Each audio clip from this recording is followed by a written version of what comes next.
children with them learning their letter sounds, learning letter recognition, and then using a method of creating words. Let Kids Play podcast. Hi, welcome to another episode of Let Kids Play podcast. Today we have a very special guest. We have Miss Tangee, the Toddler Tutor. I'm so excited to have her on here. We have the same target audience, your little ones under 5. I'll let her introduce herself. Welcome, Toddler Tutor. Thank you for having me. I'm so excited to be in the Activity Playhouse. Hello, world. I am Miss Tangee, the Toddler Tutor. I have the wonderful opportunity to grace all social media platforms and now the podcast of the Activity Playhouse and just be able to create engaging experiences and resources for your children. I am a believer. I am a mother. I am a teacher and now an entrepreneur that's setting out, letting the whole world know, make the Toddler Tutor a household name about how to make your children beautiful, brilliant, and just lifelong learners. I'm so excited to share with you today. We're excited to have you. Listen, the Toddler Tutor is the one that will get your children to reading in, I want to say, the correct way, but I also want to say using like the decode and phonemic awareness and things like that. Because you see, okay, I was about to get all into it. Okay, first, so because that's where I was going. I was going with your busy books. So tell it, because everyone has a busy book, but the Toddler Tutor's busy book is set up in a certain type of way. And y'all know I don't like worksheets, but in her book, it kind of guides the child through different levels of the science of reading that they need in order to actually start reading versus just throwing it in front of them. So tell us the idea behind your busy books. Woo! This is my favorite thing to talk about in the world. Outside of my daughter. Sees this. So the busy books came through, of course, the mission of the Toddler Tutor to create lifelong learners and definitely fluent comprehending readers. My background is an elementary school teacher. I was a kindergarten, first grade, and second grade teacher. I was a reading specialist, and I was a elementary curriculum coach and administrator. So over the years, I've seen so many children come into schools in academic settings where they were smart, sharp, had all of the know-how and the motivation to be successful in the classroom.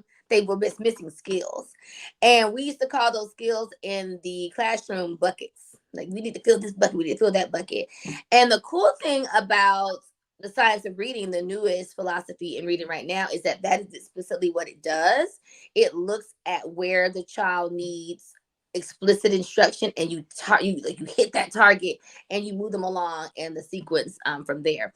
But the busy book is what I felt was an answer to not having the buckets at all, because if you start early with children, with them learning their letter sounds, learning letter recognition, and then using a method of creating words from there, it just kind of circumvents all of those buckets, right? So the busy book is comprised of the early learning. There's 2. Okay. Third, let me tell you, this there's always something going on here at the Busy Book Factory. But the early learning busy book is comprised of several activities, and they're all interactive. The very first page you'll see on the early learning busy book is letter recognition. You will see a sheet. But you know what? Do I have sheets? Hold on a second. Can I show the sheets as I talk about this? You will see letter recognition. You will have a sheet of letters on a page, Velcro dotted down, and you'll be able to match the uppercase letter with a lowercase letter. On that page, there will be a QR code, because as a teacher at heart, I don't believe children know anything unless I taught it. It's just one of those uppercase and lowercase letters. The next page is letter sounds. So there's a picture attached to each letter on the page, Velcro dotted down, that begins with the beginning letter of that sound. So that particular part of that book is introducing a fundamental skill that children will need to know in order to learn to read. You learn from letters, words to sentences. That's how it goes. So as you put those skills together and you give it to, you can't eat the elephant in chunks. And like you said, you cannot just throw it in front of them. There has to be a systematic way that you introduce things so that children can, one, learn them to mastery, as well as be confident in doing it and making it fun. Like, do not, and as much as a teacher and as a mom, I use flashcards. They're useful. And I love flashcards, but there's so many other ways to make it interactive. And the early learning busy book does introduce those skills in that way, in a very engaging way. Now, so that component translates into the ready to read busy book. Okay. So that is a book in which I really looked at the different things I learned as an educator, as well as my knowledge in the science of reading, to really get children. Okay, like I have certain skills. I know how to identify my uppercase and lowercase letters. I know my letter sounds. What do I do now? So now this book has different components that really hone in on the usage of those skills as it relates to phonemic awareness. And that's just the knowledge of sounds, manipulating sounds in words in order to create words and also to create new words. So if you have the picture, there's a picture part of the book in which you have the word bug. I have picture cards within the book as well. There's also over 50 word cards, decodable and non-decodable. That's something we got to talk about. Fluent sight words versus decodable words. I'll get back to that. There's a component for that too. And then there's also vocabulary letter cards in which you can take those letter cards out of the busy book. Let's say it's a bug, right? If your child knows able to all of in context, they know what a bug is. They should be able to tell you what's the first sound you hear in the word bug. Bug. And you may have to work with them on it. But eventually they'll hear the first sound is bug. You may have to point it out. You may have to tap it out very explicitly, but they will be able to know the first sound you hear in the word bug is b, because they know their letter sounds, right? Yeah. There's association with that sound that is a letter B. So in the busy book, there's a place for you to write the letter B, because there's also a handwriting busy book. It's this book. When I tell you, it's my favorite, I think. I love teaching kids to read. So this is like my favorite one. But there's to cut it short, I won't go too much into it at this point. But it's a very compact resource that has all of the components of handwriting. Okay. Sight words, decodable words, phonemic awareness, vocabulary picture cards to assist you within the different activities in the book, but also help you with CBC recognition and mastery and sounds, and a component in which you can write sentences using those words and picture cards in the book. So it is action-packed, baby. It is. There's a lot in it. It sounds like it's filling all of those buckets. And what I love about it, because I love that you use the analogy of buckets, because I know I'm not a certified early childhood educator. I have worked in a play-based learning center, but what I do know and what I found, because I'm always at kids' school, I have 3. Kids are struggling to like use scissors. They're struggling to even hold the pencil. So I love that you have the Velcro with them using those fine motor skills along with the reading and letter recognition, letter sounds and stuff like that. So you truly have a all-in-one resource to prepare them for kindergarten, whether they're homeschooled or not. And I truly, truly love the work that you've put into it, because like I say, everyone has a busy book, but this busy book is structured to make sure they fill those buckets, those skills, those foundational skills are met, because as parents we forget those foundational skills sometimes. And that's where the Activity Playhouse came about, to help parents get those resources, because there's a disconnect between what the schools are requiring and what they're telling the parents, aka the CDC. Like the CDC standards are so low, and then they just lower them again. But then the kids get to kindergarten and the parents are taken aback, because it's like, oh my God, I didn't know my child needs to know this. It's college. Say it again. It's college, kindergarten, college. That's what it is. Ah! I'll tell you a funny story about that. So, as a first year teacher 100 years ago, I was you. I know you. Are you familiar with Abbott Elementary? Abbott, yes. The first year, that was me. No! When I tell you, most teachers didn't want to watch that show when it came out because they're like, we don't want to see a show about teachers. When I tell you, it is spot on. If you want to know what's going on in elementary schools, public schools, that is the show. She is a genius, right? And she got the inspiration from a teacher, of course. So Yeah. the show, but her enthusiasm for children, that's how I was. That's how I am, right? So my very first year as a teacher, I was a kindergarten teacher.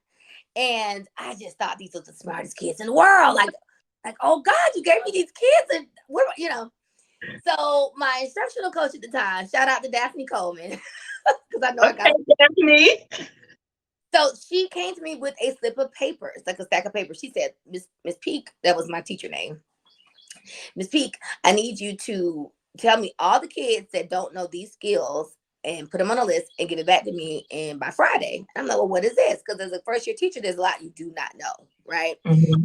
She said, well, these are criteria for children to get EIP services. I'm like, what's that? Early intervention services. Yeah. So if you don't come in with a certain level, this is something kindergarten. This is what people need to know. When you're going to take and send your children to school, I'm going to tell you something. She said, these are the skills that they need to know. So the skills in the list were, it's going to blow you away. Letter recognition. How many letters can they recognize? Letter sounds.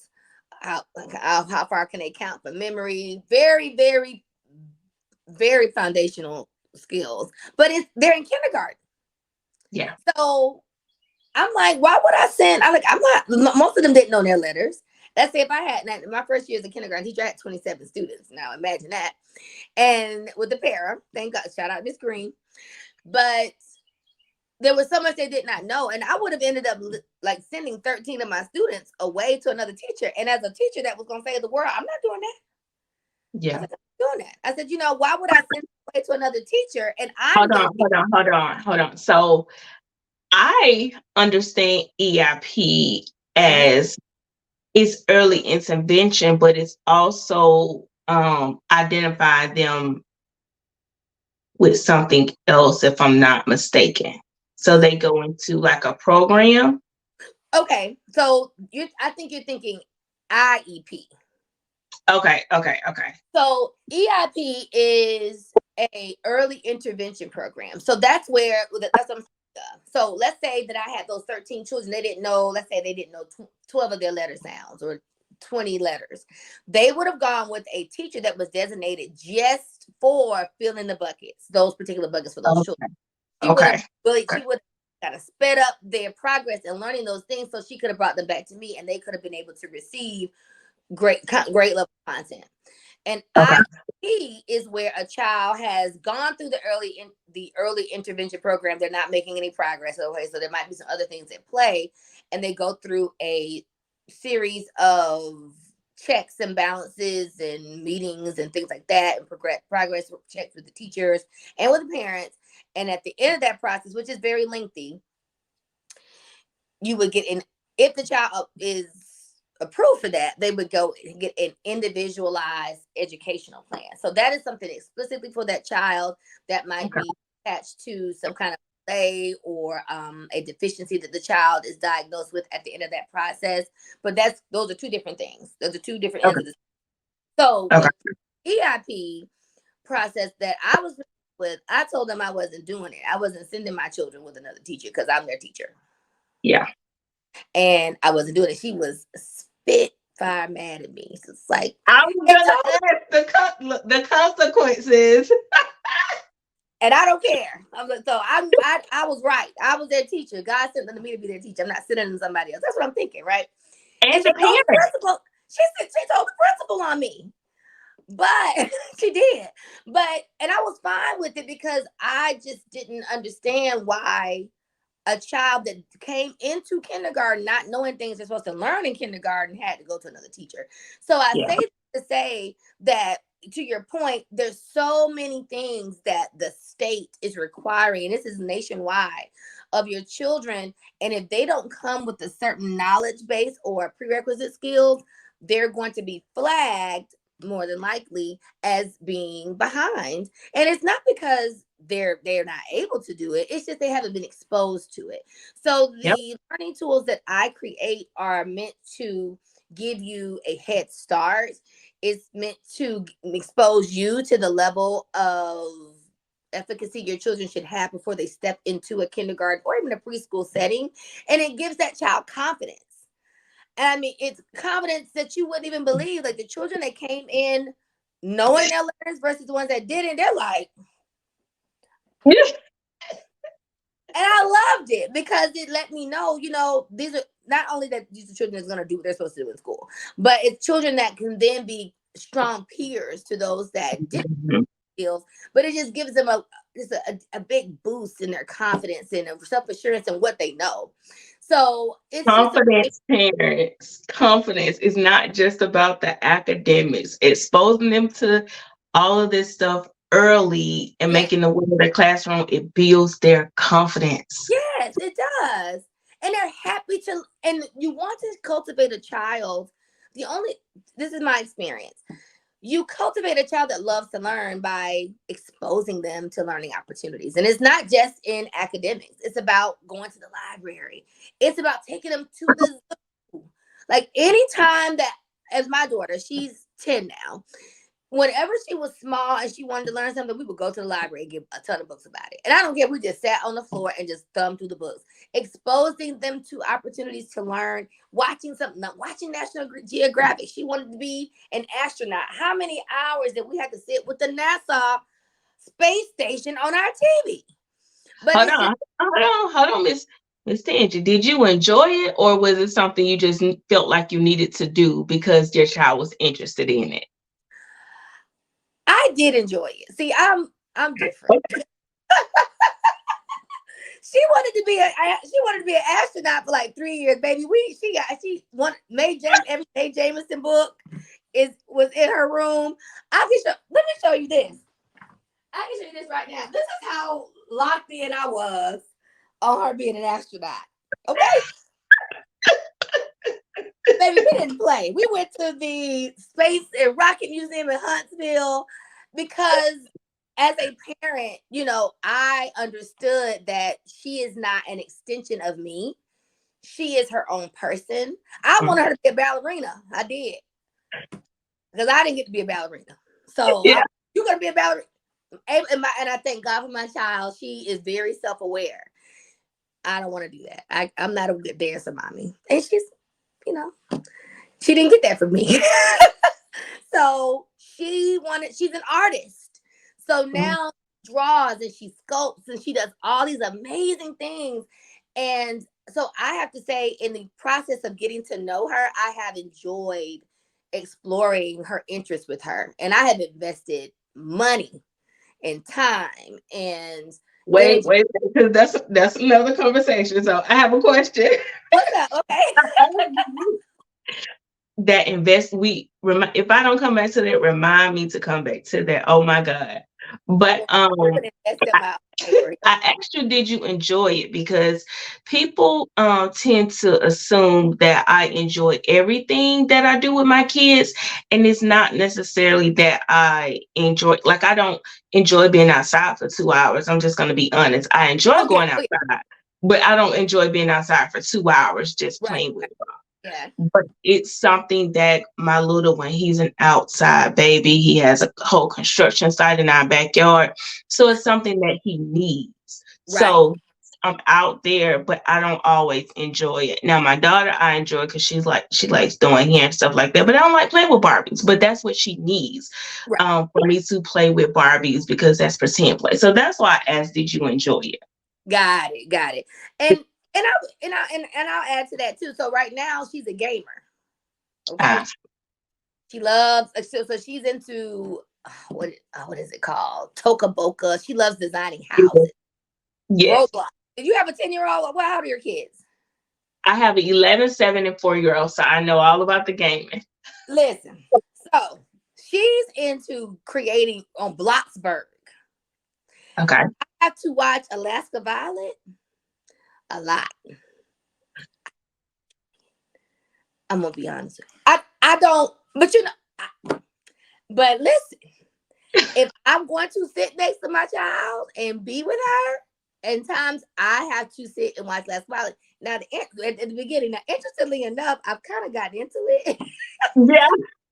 You get into it after a while, but at first I'm like, she's like, "Mommy, I want to watch." Alaska just posted a video, and she runs around here like, and I'm like, "Girl, really?" And I'm like, but I'm really good at buying into her. I support her crazy. I do it because she needs that. She needs to know that I am interested in not just what she's doing, but in who she is. Yep. And she's a child. She can smell out the fakeness. So if I tried to pretend like, okay, she's like, well, you can just go do what you want to do. You don't want. I'm like, yes, I do. I really want to sit and watch Alaska Violet all night. I really do. But most of the time I'll sit and I'll work with her, So yes, I can relate to that as well. I don't want to sit and watch Berg all night, but I do it because that's Listen, for my 11-year-old, it's Ronaldo because he's really big into soccer. Like, it's Ronaldo. Ugh. But I mean, it's what they're into, so it's not a chore. It's just I would rather do something else, but I also would rather sit here and enjoy what you're interested in because I get to spend time with you. Yes, absolutely. We have listen. Oh, how could I put this? And Yes. I mean, it's so important, and especially when as our children get older, like your child, is it a daughter or a son that's 11? My son is 11. Okay, you have to stay closer to them. You got to do the little one because there's so much there. Is when I was 11-year-old, I was playing with Barbie dolls. I was outside. I was running around with cousins up and down the road. Like, it was just a lot going on. It was a lot more extrinsic stimulation. Now it's like in the house. Like you're on game. We had video games. We would much rather be outside at 11. Yeah. But now the kids are inside. Yeah. And YouTube is now like a more advanced situation than the TV. Because at least with the TV, they censor what's on TV. They don't censor what you do. So just the world is at their fingertips. So being with your tweens, your 9, 10, 11, 8, all of them, period. But the ones that have access to devices, I cannot stress that enough. Is being in tune with what they're into, because that is the key for you to know, where you need to set boundaries or just be more aware of what they're watching. Yep. And that's where it comes into and I think that's how I started following you because a lot of people don't talk about their kids gaming, and you posted the parental controls for Roblox. Somebody that gets it. I felt but I'm gonna tell you, and Ava didn't start doing Roblox until she was about 7. I held on as long as I could. Yeah. But that was the first thing that I looked at. I said, so how am I going to make sure she doesn't have access to everything? But when we would talk about it amongst moms and amongst parents, a lot of people didn't even know what Roblox consisted of, let alone knew that you could put parental controls around it. I was like, this is something people need to know, because I went into a client's home and her 3-year-old was playing a game I just played with Ava.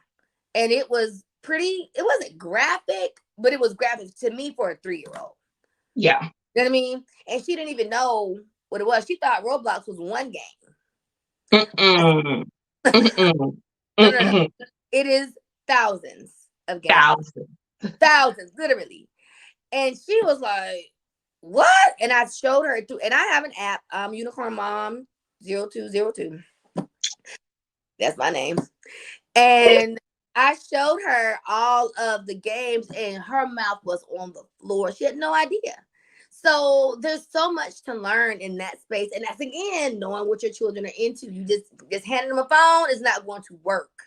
You got to get into it. You gotta get You into got to it. create She that like, "You got the username. Roblox?"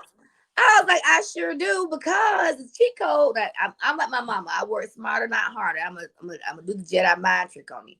So in Roblox, if you are your child's friend, you can see when your child is playing. So let's say it's It late game. tells you. It tells you, and you can go into the game where they are to see Just what they click on see, the username and it'll pop you right there with them. baby. Or send them a message, get off. You know. So those are the things that I learned as a just early as a parent. Like I had to stick with her. Like I really did. I knew that, and she's an awesome kid, but I know the world is not awesome. And Right. teaching them, So, teaching her, listen, you have to listen to your intuition. You listen to that still small voice that says, mm-mm. And our boundary is, if you think mommy would want you watching that, if you think I have to think about it, then it's wrong. we Because use that. We use that.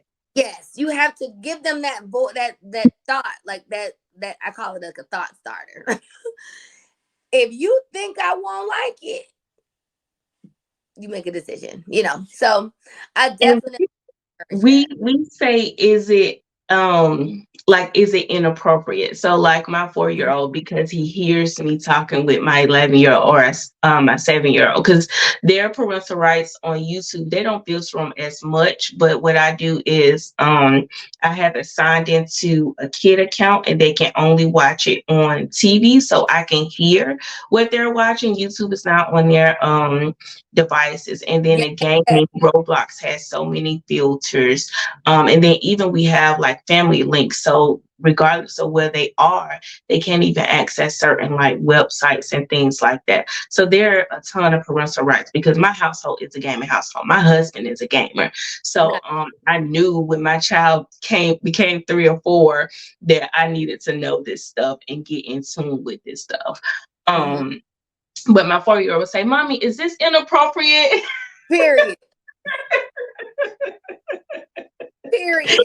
And I'm like, "Baby, Paw Patrol is not inappropriate." Let me tell you something. I think the thing with that is, I think when I had to I took the parental controls off of the Avas because her friends were playing games that were not inappropriate, but based on the controls on Roblox, she couldn't access them. And she came to me, she's like, "Mom, please, can I please?" And I'm like, oh, okay, you know. So we had to have a conversation, and I am a proponent of having real deal, real life conversations with kids, especially in 2024.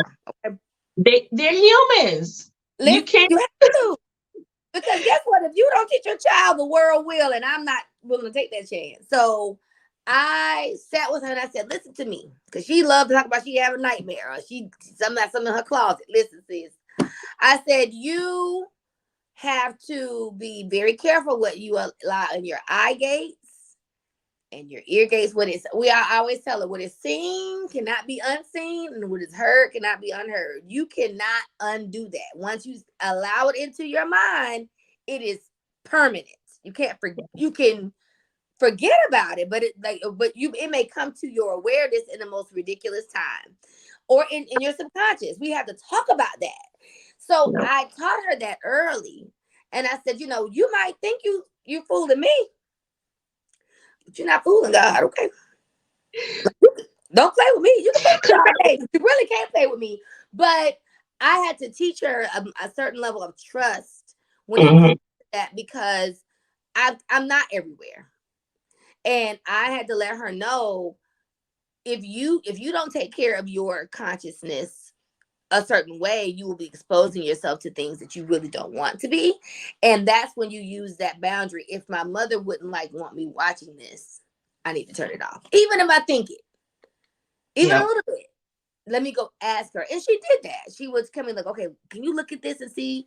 And sometimes I would say yes, sometimes I would say no. Like, yeah, you can do it. I think it'll be okay. But having those conversations is paramount, because if you don't, you leave them to their own devices. And we as parents have to know our role is not to always allow them to do what they want to do in the moment, because A, we don't want to engage. Two, we don't want to seem like we're that parent. I don't care about none of that. I am your parent. You were assigned to me for a reason. I'm not, this is one test I'm not going to flunk. So I'm going to do what I feel like I need to do. But we have to be very clear about what we're doing, because in some things there is no do-over. You know, No. so we got to get it right the first time. But that gaming thing, yeah, I will. But thank God my sister is a gamer. So now they have me. I just got my first PS5 profile name. I was like, they got me playing some game called Overcooked. I'm obsessed. Like I want to cook. So yeah, it's cool. I love it, but I love, again, that's a bonding opportunity for me. So I look for those every chance I get. Yep. And then that's why I wasn't against the whole gaming thing, because my husband is a gamer, so that's a chance for him to bond. And then also my house take it another step. They build gaming computers. So my husband, Whoa! yes. So Wow! they build gaming computers. So my husband has built I think 3 computers, and then my son, he just got his first one, I think 2 years ago. So he's ready to build again because it changes so much. So that's why I'm really like, if you structure it well and engage with them in the proper way, that gaming can take them over. Like now they can get into college playing the game. Like that's a scholarship. Yeah, it's a major. Yeah, I've heard. Yeah. Yes. And I think that, to think about it in that range, it doesn't seem like a waste of time. Like, oh, you on that game all the time. But it really does feed their creativity. Because when, let's say, Ava gets restricted from her tablet for whatever reason, she's like, I need to build something. Like, can I please have my tablet back?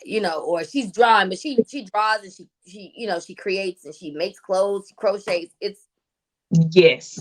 all the It's things. their balance. Their They're, balance. That's what I love about it. yes, But I want to go back to, so you have that bond with her now that she's 10. How mhm. did that look at 3?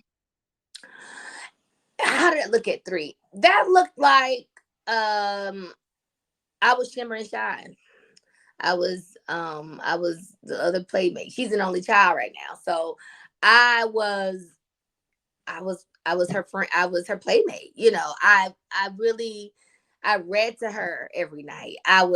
We talked about a lot of things. We went to the park and play, like you talk about being outside. She was 3, so she liked going to the playground, but after a while she's like, I'm done. But just making sure I was present with her. One of the best things that happened to me as a young mother was, after she left my aunt's home when she was small, I went to Miss King's house. Shout out to Miss King. She only kept children of teachers, and she made Oh, up our children at 4:30. And at first, I was like, because she came highly recommended. I knew Miss King from the community. I knew my baby was going to be safe, well fed, and happy, and smart when I picked her up. But that time was like, man, I gotta go. I'm like, as a teacher, you don't leave school at 4:30. You just don't, right? Because you have things to do after school.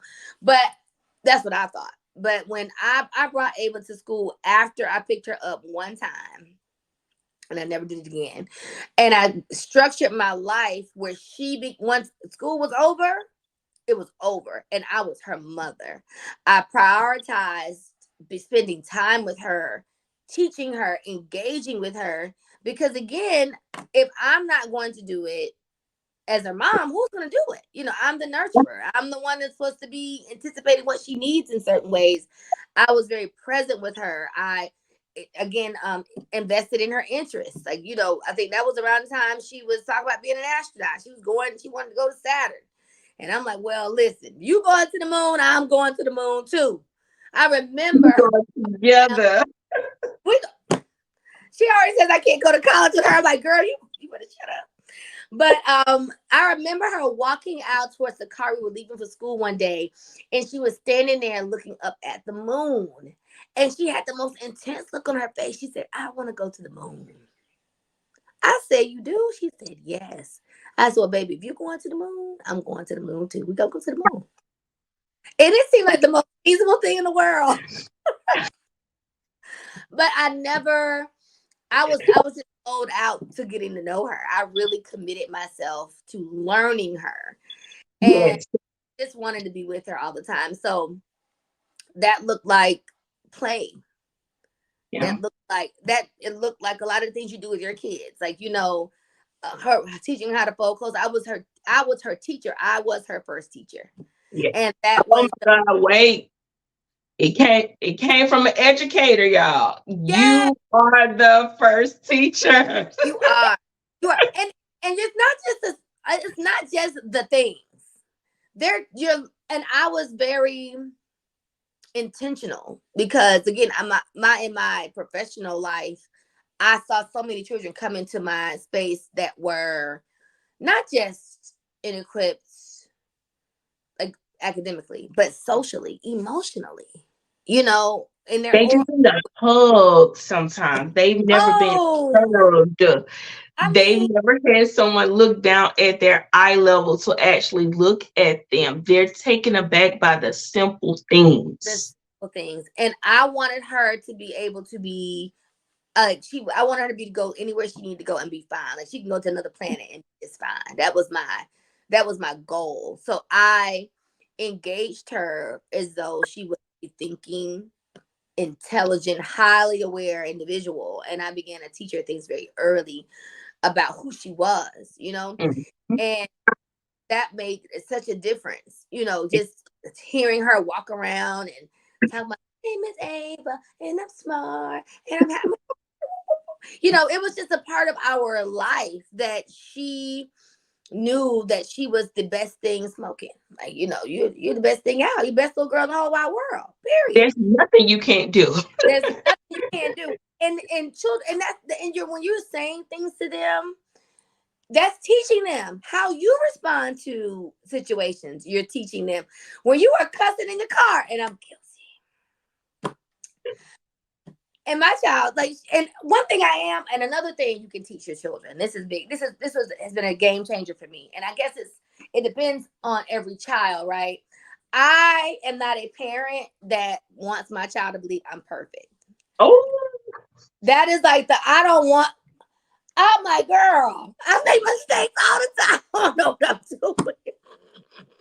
let me tell you about the mistake I made when you was in here. Listen, and I'm very transparent, developmentally appropriately so, but I'm very Yeah.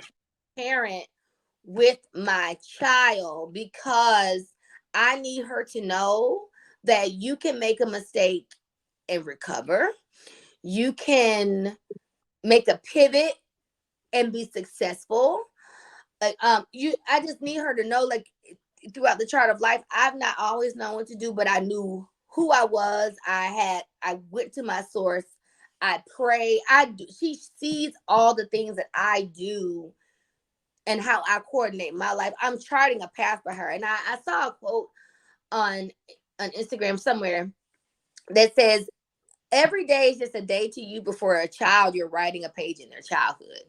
And Yeah. that thing hit me like, I'm like, ooh, I gotta make sure that I'm like, things are going well. But I took it as, you know what, this is in real time, she's learning how to be.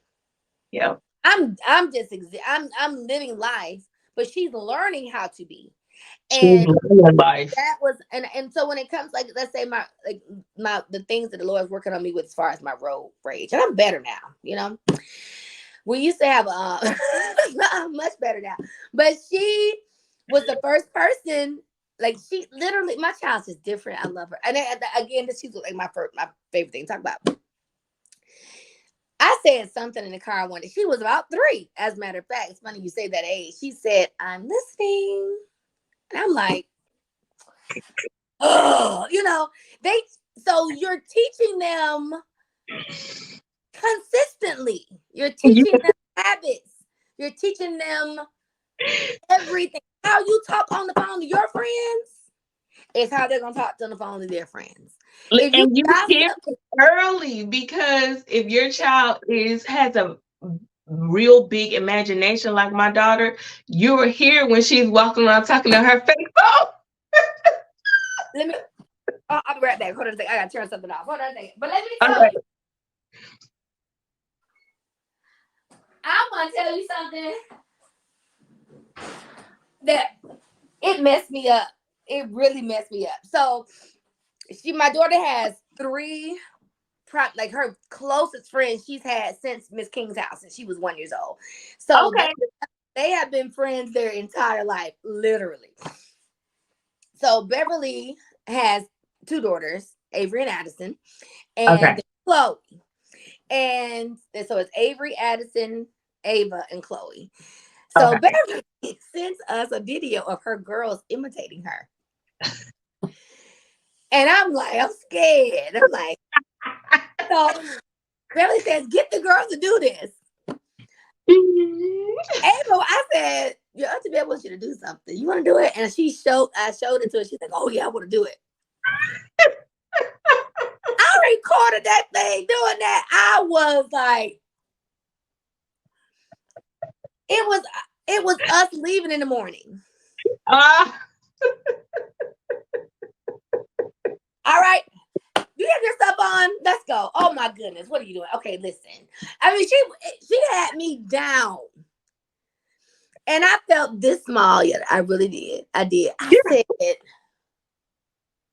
it's funny, but it's not funny. It's eye opening. because even though Beverly's kids, they showed her in a funny light, but in their tone of her, she was very calm, and that's how she is. It was a true representation of their mother, and I had to accept that what I saw in some ways, and I think I was very critical of it because I'm her mirror. So I'm Yeah. reflecting that to her. I've always been big on that. I am my daughter's mirror. And when I saw that, I said, okay, this is an opportunity for me to change. And that was a game changer for me. It really was. So I just encourage people, ask your children. I ask her, so she thinks I'm crazy when I do it. I said, so how am I doing as a mom? And she's like, why do you ask me that? I said, you're the only person I can ask for feedback. You're my only kid. So who else? If I can't ask your mom. I think that's a novel concept because we always think we're doing everything right. Yeah. I don't assume that.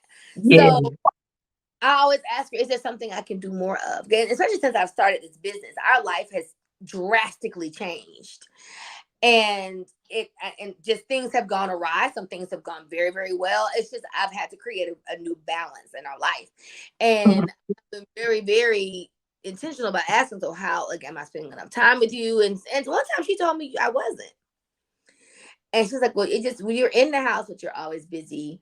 And we had to come up with, I said, if you need me to hang out with you, let me know. You just say, Yeah. hey, can we hang out? And I literally, I stop. I don't care what I'm doing. I stop, I go and be with her, or I bring my work with me. Yeah, because they don't necessarily want you, especially at that age. They just want you there with them. They don't necessarily want you engaged. Like my daughter would ask me, and she's 7.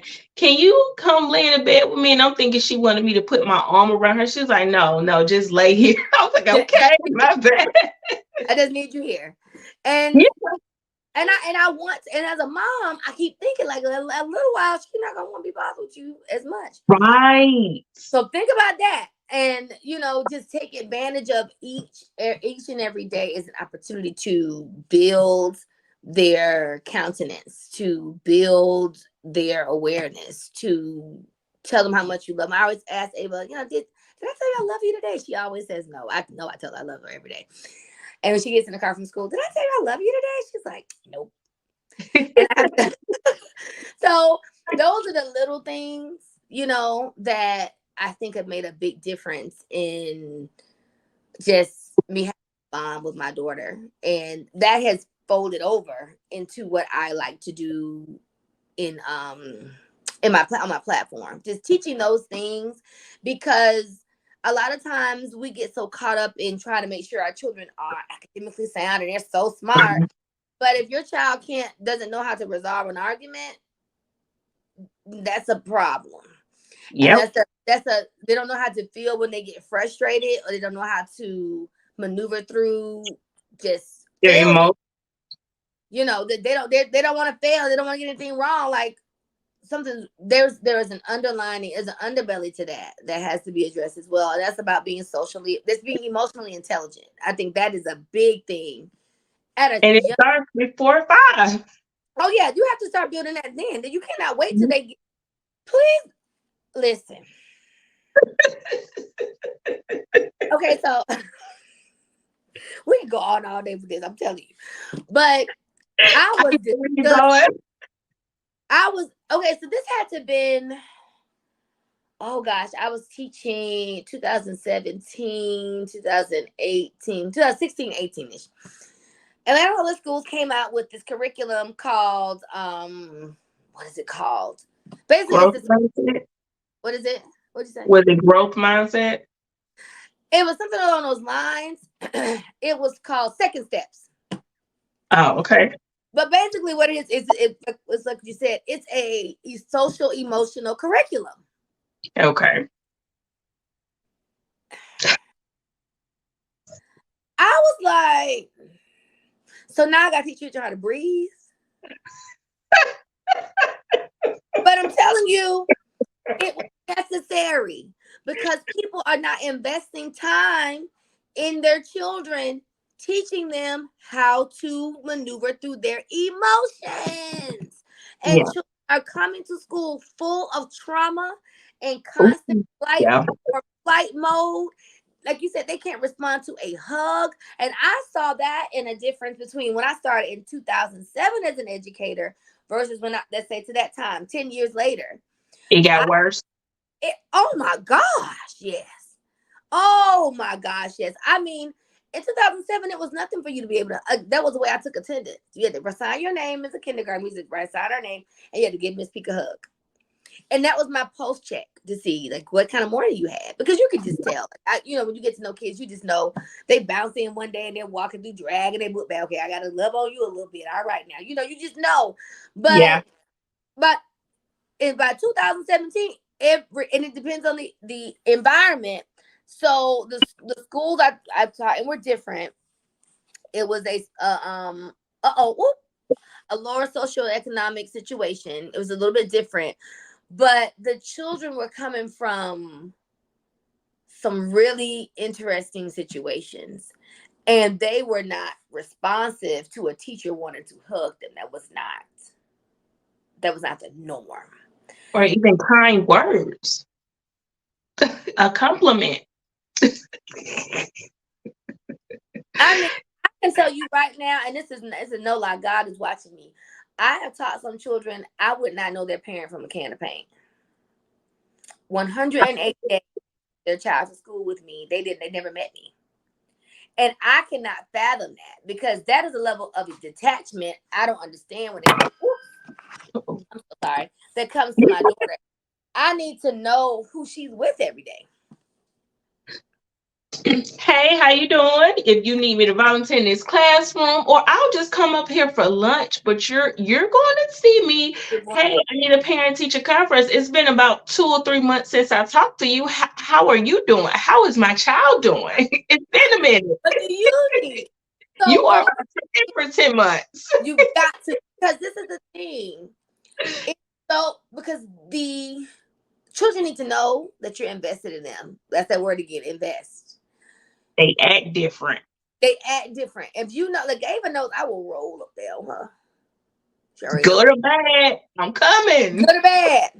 Good or bad, I'm coming. And because but again, that gives them confidence, right? And it lets you know my mama's coming for me. Good and bad. She's coming. And it's a good post check on how they're supposed to behave, what your expectations are. I don't like the word behavior, but they let them know what their expectations are. It just that it's are right. So I just feel like the difference between those kids when I started my career as to like when I left the classroom, it's just there's been like a paradigm shift culturally as well, where people just, and I think it has a lot to do with social media. Yeah. a lot to do with there's so many distractions in the home that keep you away from your kids. You have kids that are always on a tablet. They're not engaging with their families, and that connection is kind of like, why you want to hug me? Yeah. Or it's just not expected. You know what I mean? Yeah. So I can definitely see there's a big shift in kids with that. But I was just disgusted that I had to teach children how to breathe, and how to just like do the balloon breathing, and how to resolve conflict. I didn't have to do that in 2007. Yeah.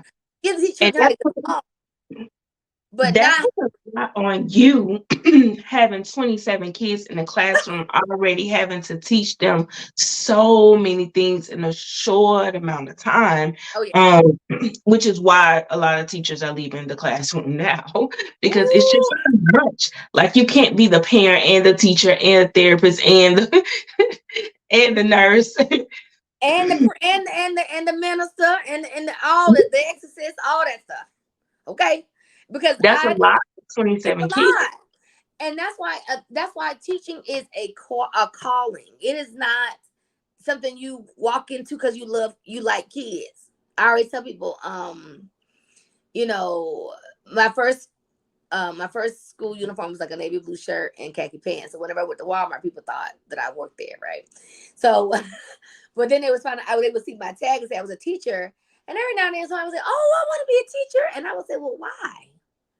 They said, "Oh, I love kids." I said, "That's not why you become a teacher." That's They were. not. I love kids, and I will never be a elementary school teacher. Let me tell you something.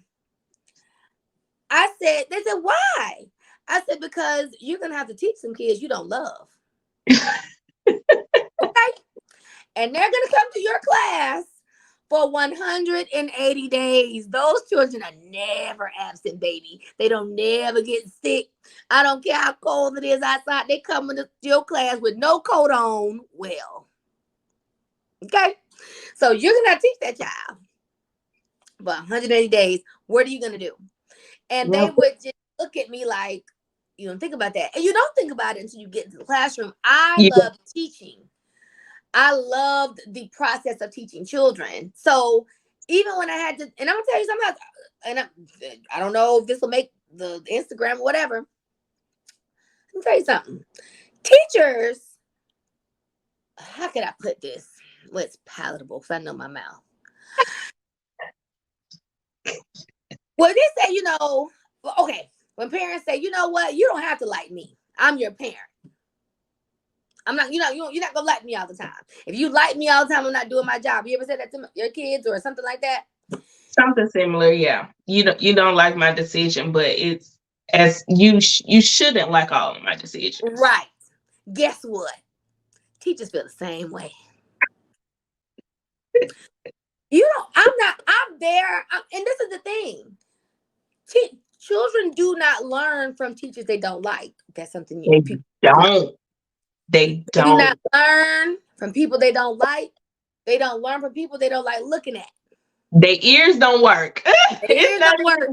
even, That's they can try, but it's still just baby.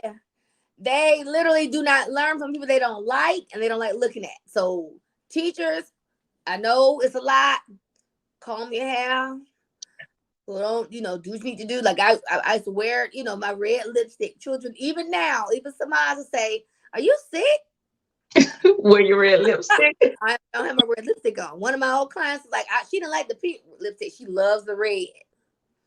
So that's a children are you. They want to look at something or be around a positive energy. They don't come. I can't stand seeing teachers walk in the classroom with Crocs on and slides and pajamas. What's wrong with y'all?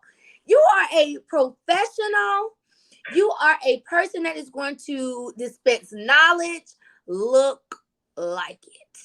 Yeah. Because no one is, I'm telling you that all of that plays a part. But the biggest part is children don't learn from people they don't like.